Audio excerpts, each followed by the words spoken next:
Awesome. Let's get started then.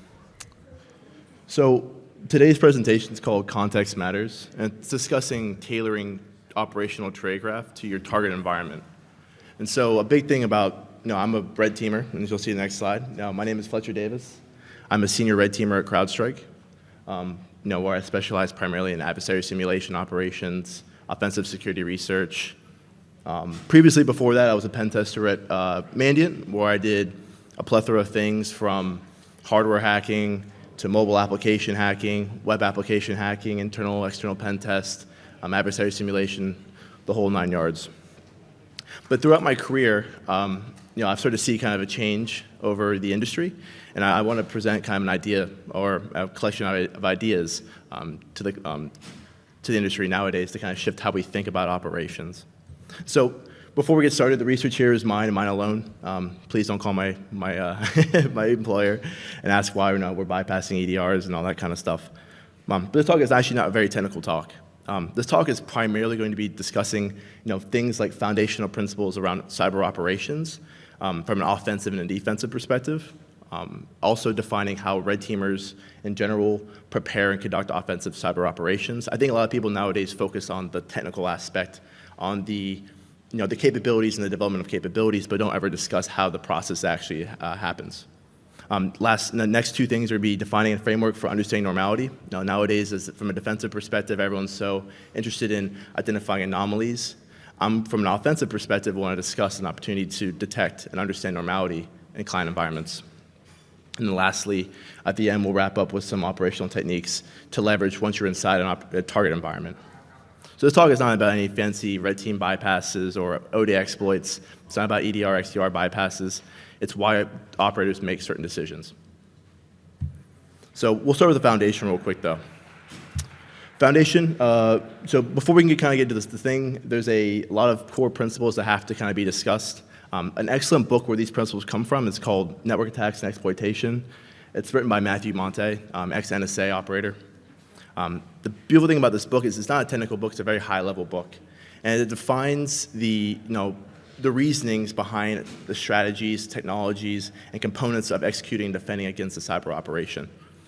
So this book is really moving past typical analysis of an event and understanding the core components of it.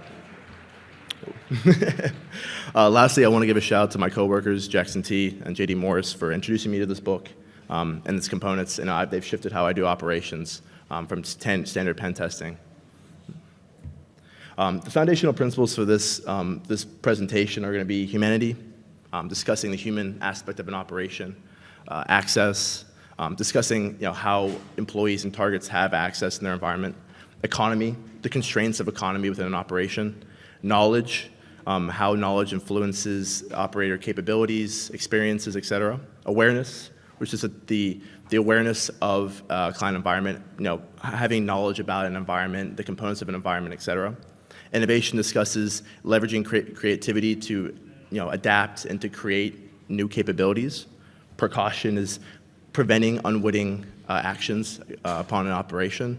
Operational security is pretty standard stuff everyone talks about, but discusses how to kind of evade defensive analysts and kind of what do they do when they are detected.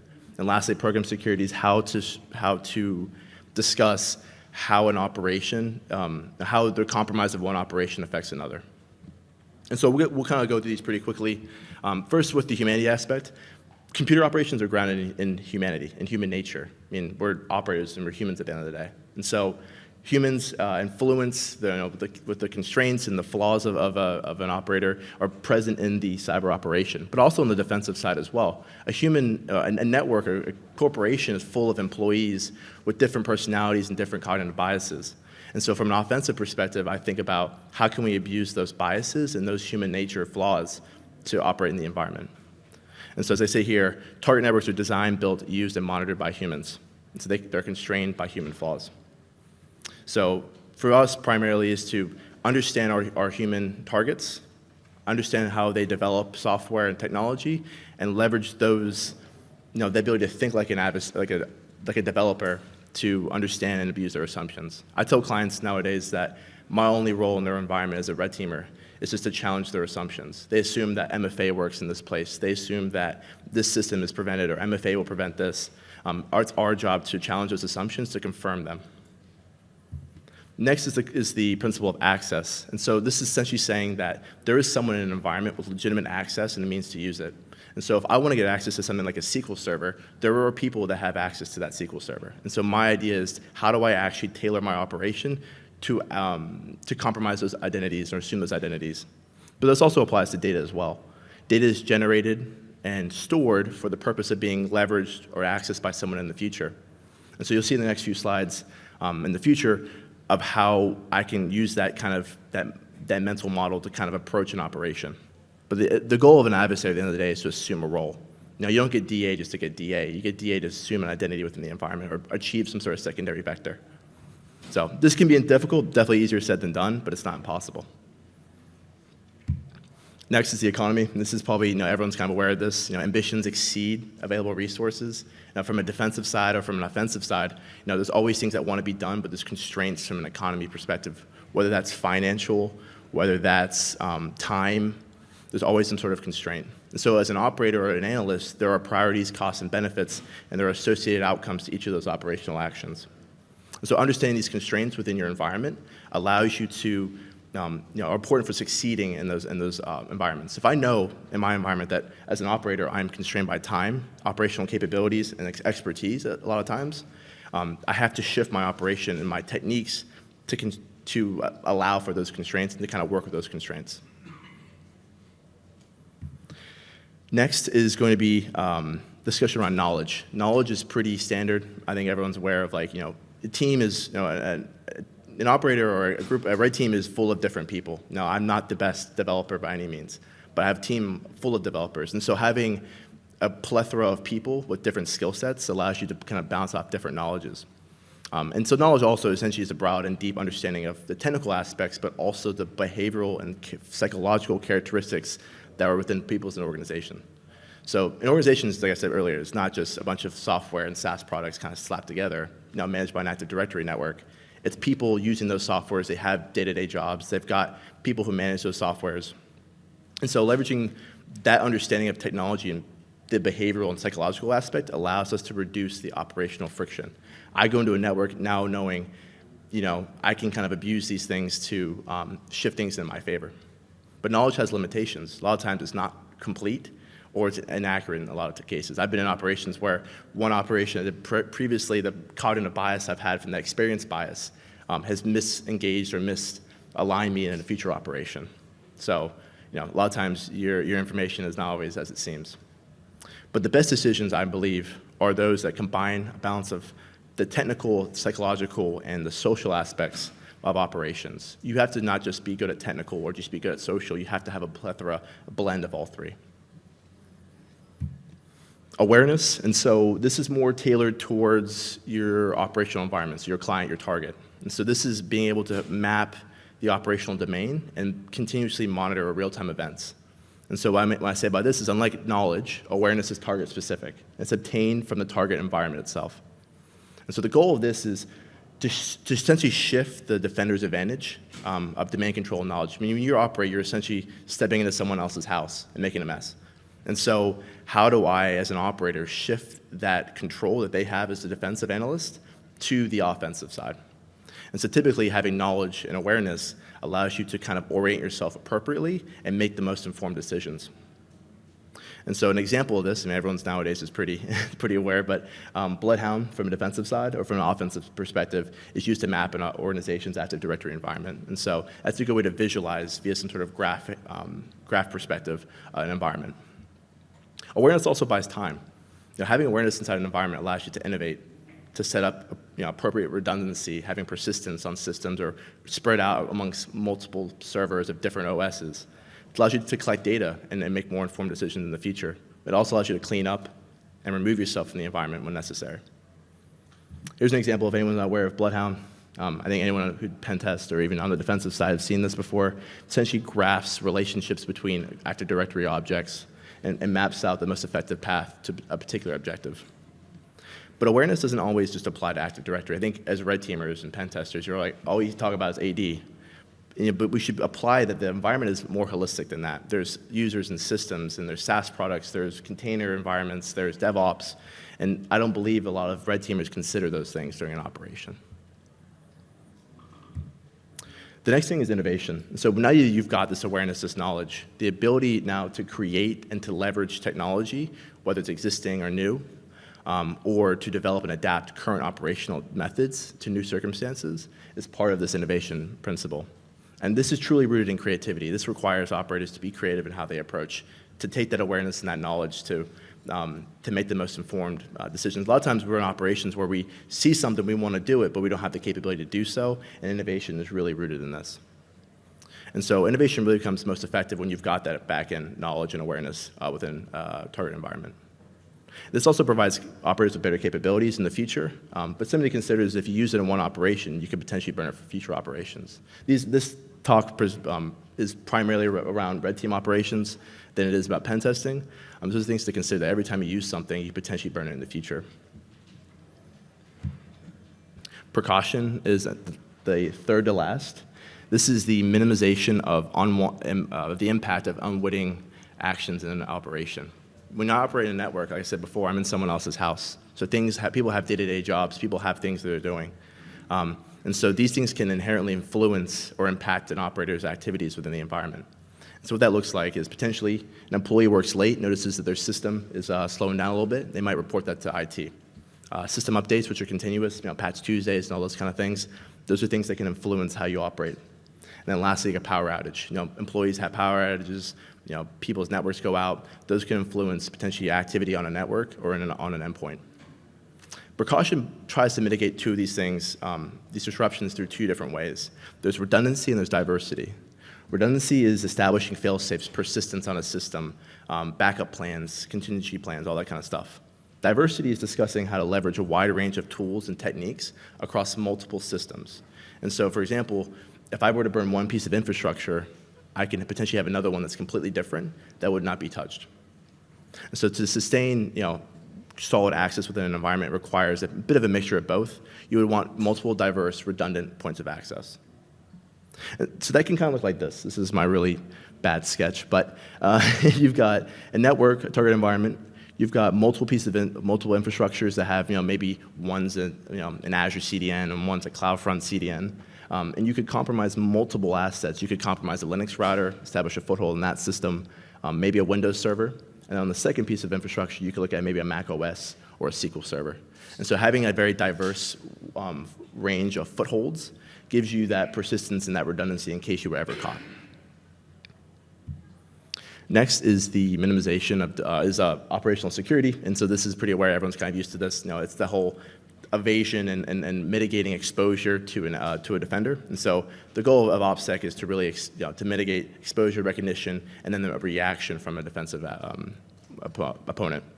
And so I can kind of visualize this, like we said before, that walking into someone's house, but it can kind of be like walking into a hostile territory and being surrounded on all edges. There's this concept of this fluid concept of relative superiority, and you can kind of think once you've obtained foothold in that environment, you have gained relative superiority over the defensive analyst or a SOC or a security team. And so it is, throughout the operation, your goal is to maintain that level of relative superiority throughout the operation, but the second you get discovered by a defender, you've immediately lost that relative superiority. Because the defender's going to sweep the network, they're going to quarantine systems, and you have to rely on that precaution to kind of maintain access. Ultimately, at the end of the day, operation security is pretty much all the actions done before and during an operation to minimize that preventative loss of relative superiority. Lastly, for the last principle, we're going to talk about program security. And so this is the containment of damage caused by the compromise of an operation. And I think this is the biggest principle that is underestimated by red team operators, and even from a defensive perspective as well. Operators don't want their one operation to affect another. And you see nowadays with the prevalence of things like Overwatch and mass threat hunting programs, MSSPs, and things like that, when you compromise one operation in one environment, you could potentially use that data to correlate activities in other environments. So something that people don't realize is now, I can tell you, Overwatch looks at CrowdStrike Red Team and says, we know that that's CrowdStrike Red Team. We can see that activity in multiple environments. And this applies to other red teams as well. And so something you have to kind of consider now is, how do you kind of tailor your tradecraft to one environment to where it doesn't impact another. And so this concept of remaining undetected forever is almost an impossible reality. It's never going to happen. You have to kind of assume at some point you're going to be caught and set up precautions in place to handle that. So thanks for the principles, now what? How do we actually apply these principles? I want to shift how we think of a red team and have it from a pen testing perspective, from going in and trying to do all the enumeration reconnaissance once you're in the network, to take that kind of more before you even enter the network. So I'm a heavy component or proponent of operational planning. And so the goals for me for operational planning are a few things. One, to reduce operational uncertainty. When you're dealing with incomplete data, when you're dealing with kind of a barren, unknown environment, you have a pretty good degree of uncertainty. If we can achieve a degree of confidence without entering the network, we've already drastically limited our footprint and our activity within that environment. I think red teamers nowadays are more focused on just go in, search for all the things and go from there. But I think spending the time to actually prepare before you go in makes a huge operational difference. Next is defining the most effective route to the objective. Going in, sometimes people think going in and phishing and then escalating privileges and then going from there is the most effective route. But I've had times recently where I don't even touch AD, I don't even phish in. I can maybe compromise an asset in the external and I'm one step away from the objective, which happened actually a few months ago. Next thing would be developing and tailoring technical tradecraft and so capabilities. If you spend the time to do reconnaissance against a target, you can spend the time to really craft your technical capabilities to blend in more effectively. Next thing is designing redundancy plans. Being able to design and implement the redundancy plans throughout an operation is more effective in the beginning. And then lastly, just developing strong awareness about a target. Now, I spend probably weeks of an operation really trying to understand not just the technical assets or the internal assets, but also trying to understand, what does people's day-to-days look like? How can I abuse the business? I say I'm always trying to turn the business against itself in some way. And so a little quote that I think is a shorter distance and a smoother ride always makes for a more comfortable, shorter distance and a smoother road makes for a more comfortable ride. So I want to talk about a technique or something I want to talk about that I've created recently called objective abstraction. Abstraction is the concept where an implementation is hidden away from the user. And so how do we apply that to an objective? Well, when you have an objective, say, get access to sensitive data in an S3 bucket, there's a lot of abstraction that is really hidden from the user there. What systems are talking to that S3 bucket? What users are managing that data? And so objectives are really merely an abstraction of their underlying technical components. And so from an operational perspective, I'm like, how do we understand, how we remove those layers to understand the underlying components that make up an objective? And so it allows us to make more informed decisions going forward. So I developed objective abstraction, this concept here, where we can model the target objective and understand the best approach forward. And so something to think about too is target systems really exist in isolation. They're either a component of a complex system or the complex system itself. So a network is really just a complex system full of complex systems, kind of like an inception of sorts. But those complex systems can be comprised of privileged and unprivileged systems, users, and networks. And so for us, we would like to model, kind of from an architecture perspective, the user interactions, to analyze the trust between systems, analyze the data flows from maybe a web application to an application server to a SQL database, and how data is then stored and managed in those SQL servers.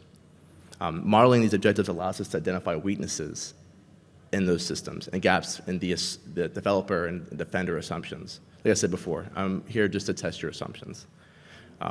No, my big thing too is, I will say this probably a bit later in the presentation, but I really like to operate like an administrator. People want to be all fancy and stuff, but I think the most effective operator is someone that can actually understand their target, understand their administrator, and understand their business analyst. Because if you can put yourself in their shoes, you can really blend in a lot better. So how do we model these objectives? So the first thing we want to do is define the scope. So what is the objective you're targeting in the environment?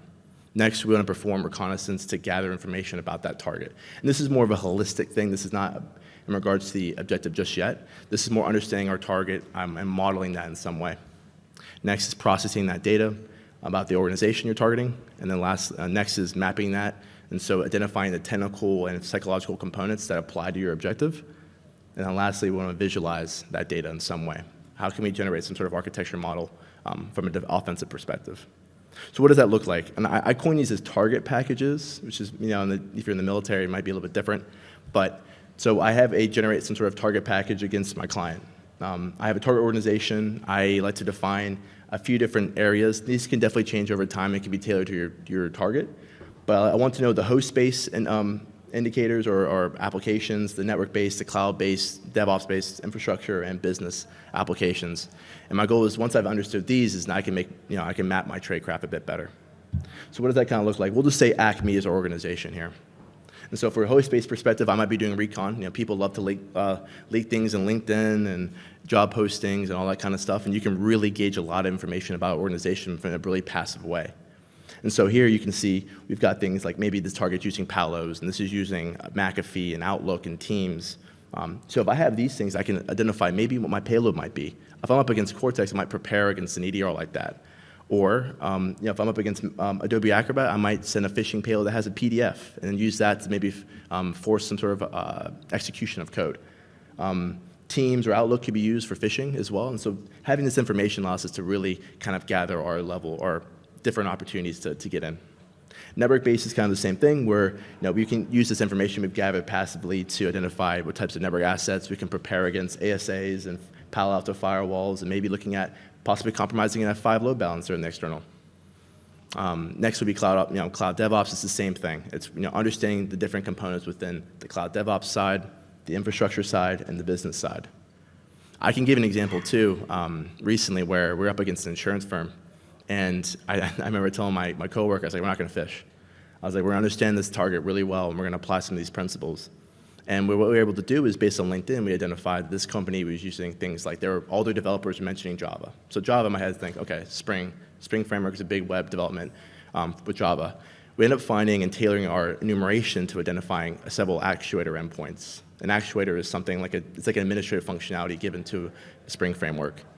What we were able to do, though, is they were exposing things like in the gateway actuator, which essentially means you can use the gateway actuator to essentially, you could perform an SSRF, or you can actually route traffic externally, internally. And so we use that to actually route traffic to their internal web applications.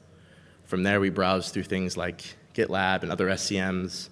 We use things like Artifactory and all that kind of stuff. End up identifying a Jenkins server that was vulnerable to RCE. We're able to pop the RC over that routed traffic, had a foothold on that system, and then use that to get more persistent access within the environment. And then using that, we're able to kind of reverse engineer a jar file, end up getting S3 credentials, and pretty easy path from there. But so things to think about. If we had not mapped this network, we would not have seen those things or even consider those opportunities. So it's really important from an operation perspective, understanding your entire environment. Some other sections I might include here as well is like employee positions, global presence. If they're a global organization, you could target a subsidiary or entity in a foreign country. Partnerships, understanding what does normal look like, who do they normally work with. You could spoof a partnership with and maybe phish someone based on that. And also analysis of the security analyst and the SOC. I do regular maturity assessments, like passively, of a SOC and its analyst. How many years they've been working, what software do they work with, is it new software? That kind of information really influences how I approach an operation. So how do we actually take that data that we've gotten holistically and how do we apply it to an objective? Well, here's kind of our thing here. Target objective, I want to understand the users with access to that objective, systems with access, the infrastructure it's hosted on, the logging and security products that could potentially monitor or detect our behavior, and then also the network access and that. So this kind of goes back to our principle of access. Who has access and who's willing and who has the access and the means to use it. This will probably adapt over time too. This is something I'm still working on, the whole modeling and architecture perspective. So how do we model? This is the kind of example here what that will look like. We have an objective of achieving access to customer PII, and so maybe that's hosted on a SQL server. So we can kind of take a similar approach as we did before. We can kind of, based on passive information and external information, identify who has access to those systems. We can kind of model that in some way. And so I can assume, based on the information that I've had, data analysts are in play, server admins, SQL admins, and potentially business analysts who work with maybe tertiary applications like Hadoop. Systems with access, so maybe you can look at like, this is, for example, probably a web application. Maybe it's has a direct path from the application to the backend SQL server. So it could be modeled from web application to application server to SQL server. Load balancers are probably in play. Analyst workstations as they manage and they configure and admin these systems. Data warehouse can be used to store certain types of long-term data, and then SCCM servers used to manage them. Infrastructure could be hosted on a SQL server, but could also be backed up to something like a cloud solution. And I'm also taking this data from I'm anonymizing this data, but this is pulled from multiple operations to kind of give you an example of what we're up against. We see things like Veeam and other backup solutions back up this data, either a third-party SaaS application or on-prem. Next would be like something like Palo Alto Cortex, McAfee, or Splunk Agent from a logging perspective. Which systems are analyzing logins on that? Which systems are managing potentially execution of code, stuff like that. And then lastly, something like network access. So understanding which systems, who can connect to this system. Is it on a flat network? Is it in like the cloud? Is it hosted on like an Azure system? Stuff like that. And so we take this data, we kind of force it down, we kind of organize it in some way, and we can somewhat generate a model of what their network might look like. Of course, this is not always complete, and a lot of times it's not always true. But it gives us an idea. We can kind of take now this perception, this model, and we can start to kind of tailor our operation this way. And so how does this look? So you can see here we have our users, like our end users who are trying to access this web application externally facing. That data is then forced to the application server, which is managed by a server admin, and then stored in a database server, which is managed by a database admin. That data can be, go through some sort of ETL process, stored in a data warehouse, which can then be analyzed by a business analyst. And so assuming any of these identities in the network, I can now achieve that same objective of accessing that data. Data is fluid. Data moves through a network like air and water. So if you take that same approach, we're not just targeting the SQL server anymore. We can achieve a similar objective if we compromise the application server, the web server, the data warehouse, the Hadoop application, and so forth. So what are the limitations to modeling objectives? As I kind of said before, there's definitely a cognitive bias. If I'm operating, and I've done this before in different organizations, I could potentially be biased to past experiences. And so there's a quote in a book, Intel book, Psychology of Intel Analysis, where it discusses that mindsets are quick to form but resistant to change. And so if you're not open in how you approach these types of things, you potentially are biased in how you look at them. And so there's this thing where selective perception comes into play, where we tend to see what we only want to see. And so we may exclude a lot of really important things about a network or an operation or about a client because we're so focused on a particular thing. Like we want to fish, so we're only focused on the fishing component versus all the external assets.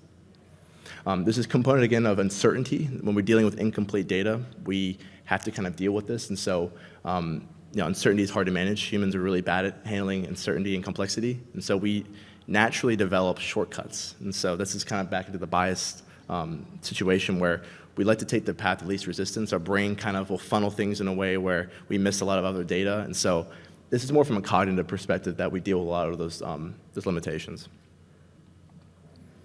So now that we've kind of done a bit of the operational planning, I want to discuss a framework I've been working on called Understanding Normality, a framework for understanding normality. And so anyone here who works on the defensive side understands there's a pretty standard philosophy that detection is not easy. And I always give props to people on the defensive side that find a needle in the haystack.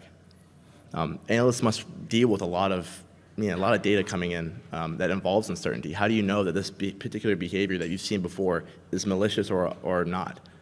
And so an analyst is dealing with a few different indicators. Atomic indicators, which is pretty known malicious artifacts, file names, hashes, IPs, etc. Behavioral indicators, things like patterns of known malicious techniques, so things like remote service creation immediately followed by remote service execution. So that could be an example of a PSExec. And this requires a bit of strong contextual data within the environment, having multiple sources of data to contextualize the action. And then lastly is going to be our anomaly indicators. How do we've got a presumed baseline within the organization, and any anomalous deviation from that baseline could potentially be an indicator of malicious activity. So something like weird logins at certain times, or weird MFA prompting on a certain account, or exfilling of a large amount of data from a system that typically doesn't do that, stuff like that. So I'm going to apply an offensive perspective to detections. So the information security is infatuated with bypassing EDRs and all that stuff. I'm a big proponent that that is never true. There's no such thing as true evasion. Operators need to shift how we think from this whole concept of, we're going to bypass the EDR and all that stuff. Like, oh, if I unhook this user mode DLL or user mode module, we're good. It's like, yeah, but there's other indicators of that you're doing some sort of malicious tradecraft in that environment. There's a principle in forensic science called Lacard's exchange principle that discusses that every contact leaves a trace. So everything you do in an environment, you're going to leave some sort of indication or artifact that you've been there.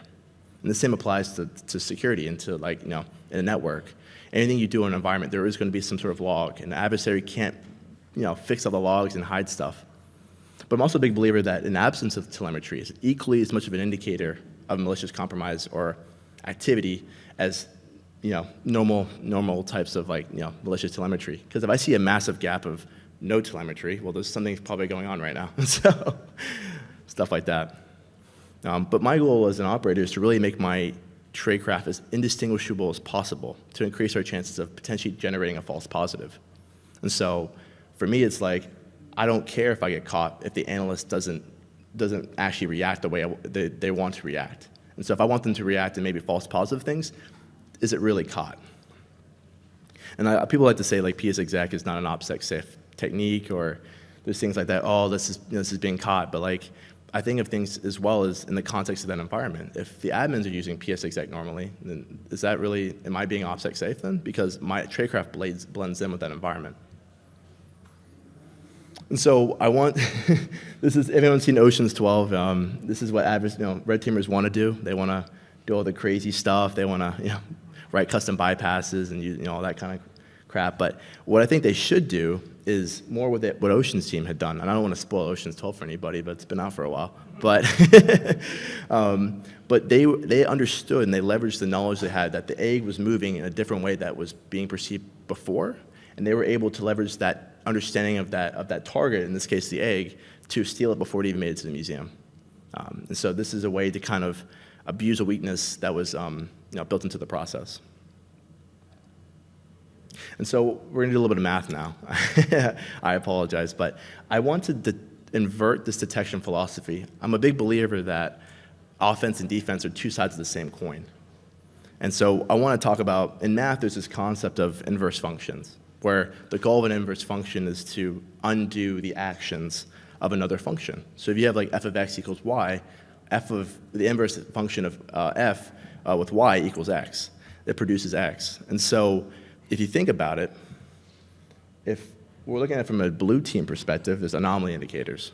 And so I wouldn't say, by the way, that these processes and detections leveraged by defenders are as simple as the previous equation, but I think there is a lot of overlap here. Defenders ingest a large amount of data within a network, and they generate baselines, consistent baselines on certain activity from certain users or certain systems. And then from these baselines, they generate deviations, or they identify deviations and write detections based on those. But from an offensive perspective, what if I could generate the same data, or monitor the same data, and instead of worrying about the deviations, I focus on the baseline. And so my goal now from an offensive perspective is to ingest that data and understand the baseline to make sure I don't fall too far away from it. And so you think about it, there is now an inverse function. The inverse of anomaly is normality. And so how do we understand normality? So operators can leverage similar telemetry. I'm a big believer in defensive telemetry can be used offensively in some way. And so I can use this Windows telemetry, for example, in this case, just Windows telemetry, to understand and identify benign context to inject my malicious post-exploitation behavior. And so if I understand the natural behavior of a benign application, say a benign application makes connections to CloudFront or Azure CDN, and I do the exact same thing from the same process context, how do you distinguish the difference? And so understanding the behavior of a benign application allows us to make more targeted, nuanced tradecraft decisions to blend in better. Which requires us to understand this benign context. So as you can see here at the bottom, identify applications that only make outbound connections to Azure CDN or such is a way to kind of maybe say, hey, if I were to inject into this process, I should use Azure CDN because that's normally happening from this process. And there's a quote I want to say here, the only difference between malware and software is the objective. It's the software at the end of the day. And so things you can monitor for, identify processes that leverage application domains and load assemblies into them. And so something like, we see a lot of red teamers nowadays they don't want to fork a process or child process that looks kind of weird, so they'll use like app domains to mitigate that child process creation. And they'll load assembly into them. So you see a lot of people who load .NET assemblies like Sharphound or Sharpup or things like that to do post-exploitation in an environment. We can also identify processes that make LDAP requests, things that normally make LDAP requests in an environment, identify network behavior from a particular process that looks normal, and then also identify module load events. These are just a few examples of many, many that are out there. And so I built a framework, I'm kind of like a detection engineer now, where I leverage ETW to essentially monitor and create trace sessions of particular ETW providers. In this case, you've got kernel process, kernel registry, .NET runtime trace sessions. Anyone who's used sysmon, it's just ETW wrapper pretty much at the end of the day. And so having this low-level telemetry allows me to really generate interesting information about a benign process and use it in some way. So I take this telemetry from a Windows system, funnel it to a Kafka server. You can also use potentially other forms of telemetry. You could use like user mode API hooks with Frida or other .NET libraries, web proxies, kernel callbacks, all that kind of stuff. And they could funnel that to this Kafka server, and they could process it in multiple topics. Then we could take that data and we could forward it to different types of graphing or visualization applications. So Logstash, this is an elk stack. So Logstash here is essentially doing filtering on my inbound requests from the Kafka server. It's being stored in Elasticsearch and it's visualized in Kibana. But we can also leverage things potentially like Neo4j. There's a lot of different things we could do with that. So I'm going to give a quick demo. Anyone who's on the detection side of this might look pretty normal, but I want to show you kind of how, from an offensive perspective, we can leverage this data. So let's see if this, there we go. So you can see here, I wrote a Python agent. Essentially, it just creates a ETW trace session with a few providers. In this case, just the Windows .NET runtime provider to monitor assembly loads. Let's say I want to inject into Visual Studio. Now when I run Visual Studio, you see all the events happening. All these 154s are module load events in .NET. Just as a test, you'll see how this has been then forwarded to something like my elk stack here. So you can see here now with the dev environment.exe process, I can see the actual assemblies that are loaded into that app domain. So if I ever wanted to perform, say I were to inject into this process, I wanted to perform some sort of app domain assembly injection, I now have a list of different assembly names I can use to blend in my tradecraft. How would a defender go in and say, this is weird, like we see this module load event, or this app domain and injection, and it's using this Microsoft Visual Studio app assembly name. Well, that's pretty benign, pretty normal in that process. And so now as an operator, I'm blending between my malicious behavior and this normal benign context behavior. So quick thing is we're getting close on time, but on network operations, and so this is, to my eyes, what most red teamers do nowadays, is they essentially try to shove a square peg in a round hole. Curve roasting, all those other types of activities stand out. And so they try to apply a pen testing mindset to a red team operation. They're not the same.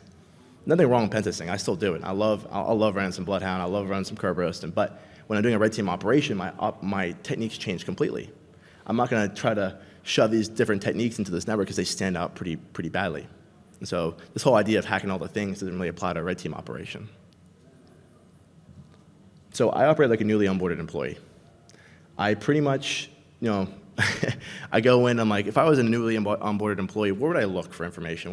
How would I learn about this environment, and how would I be better? And how would I do my job?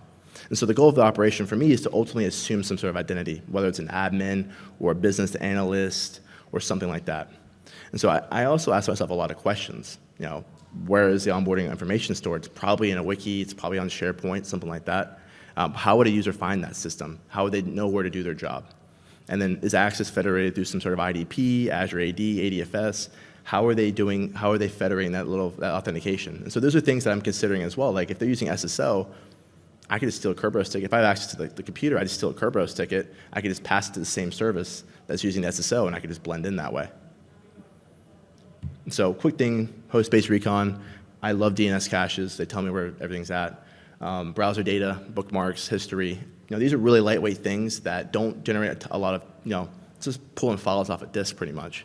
Messaging clients, if you can get access via an API, installed applications. So like, for me, understanding what is normally on an endpoint in this environment.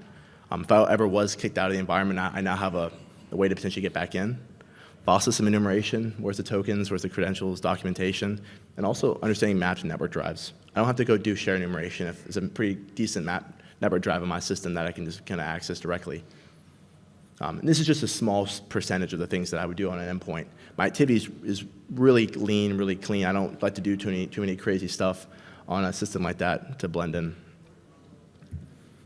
Network-based recon, I'm a big proponent of targeting things like SharePoint and Confluence and wikis because they're really not monitored very well. I could do a bunch of crazy requests and I could look for passwords and stuff, and most organizations aren't monitoring requests in those systems and identifying outliers and malicious behavior.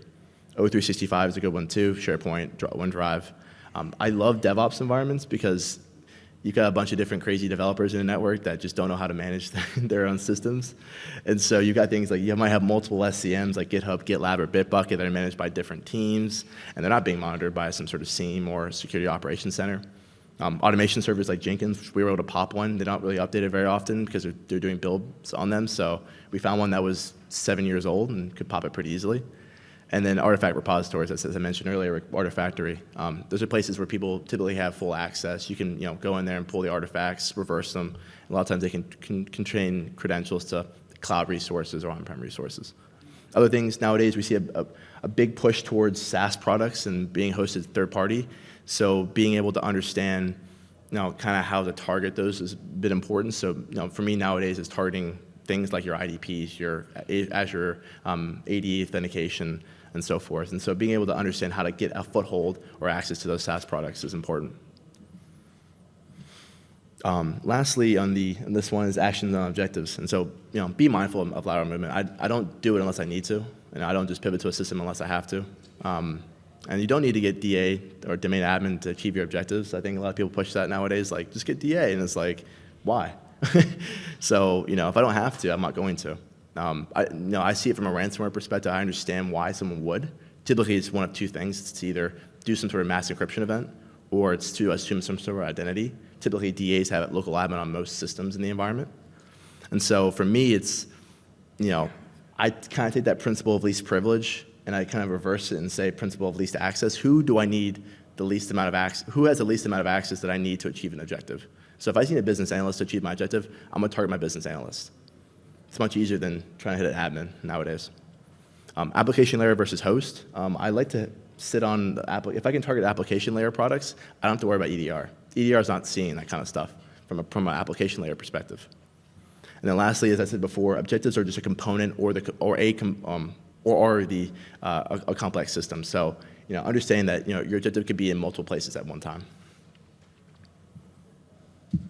Takeaways from an offensive perspective: understand that your target is more holistic. Understand it more holistically. Understand that you're targeting not just a technical system, but also a system built for humans. So you have to understand that human aspect of a network. And the more you prepare externally, the less you have to do internally. I don't have to worry too much about my internal recon if I know exactly where things are at. The less artifacts you can leave, the more tailored your operation can be. I said before, offense and defense are two sides of the same coin. It's how we look at the same data. At the end of the day, it's just a data game nowadays with the SIEM, with the SOC, with an offensive perspective, how we analyze telemetry. And so being able to, I think nowadays everyone's so focused on, let's just avoid the telemetry, but I want us to embrace it. And also, lastly here, don't be an anomaly, be the baseline. That's a good way to blend in. I also don't want to forget the defensive side of people.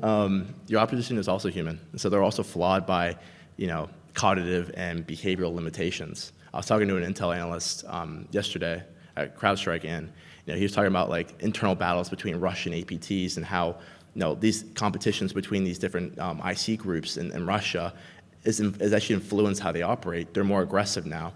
So from a defensive perspective, you can understand that aggression and that internal battle that they have. You can set up things in place to detect that behavior, because they're trying to essentially racing to get to the objective first.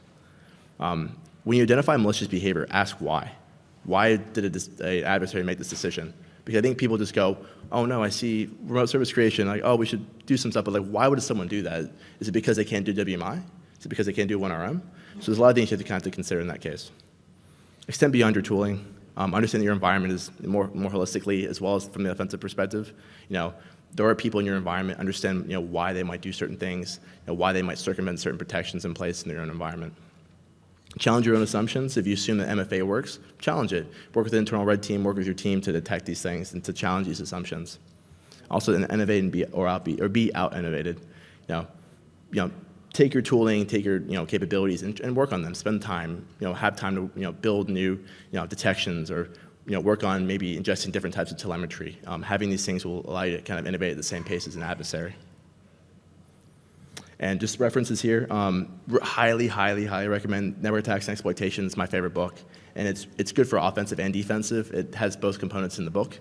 Psychology of Intelligence Analysis by Richard J. Hewer. It's an old book, CIA book, really cool for understanding cognitive biases. Jackson T, who I work with, is the GOAT, and he's such a good dude, and his blogs are awesome as well. And then TrustedSec has a good blog they put out recently about maximizing information gathering while limiting your detections. Thank you, guys. Use my website, my blog, some research I do on there, my Twitter, my GitHub. But thank you, guys.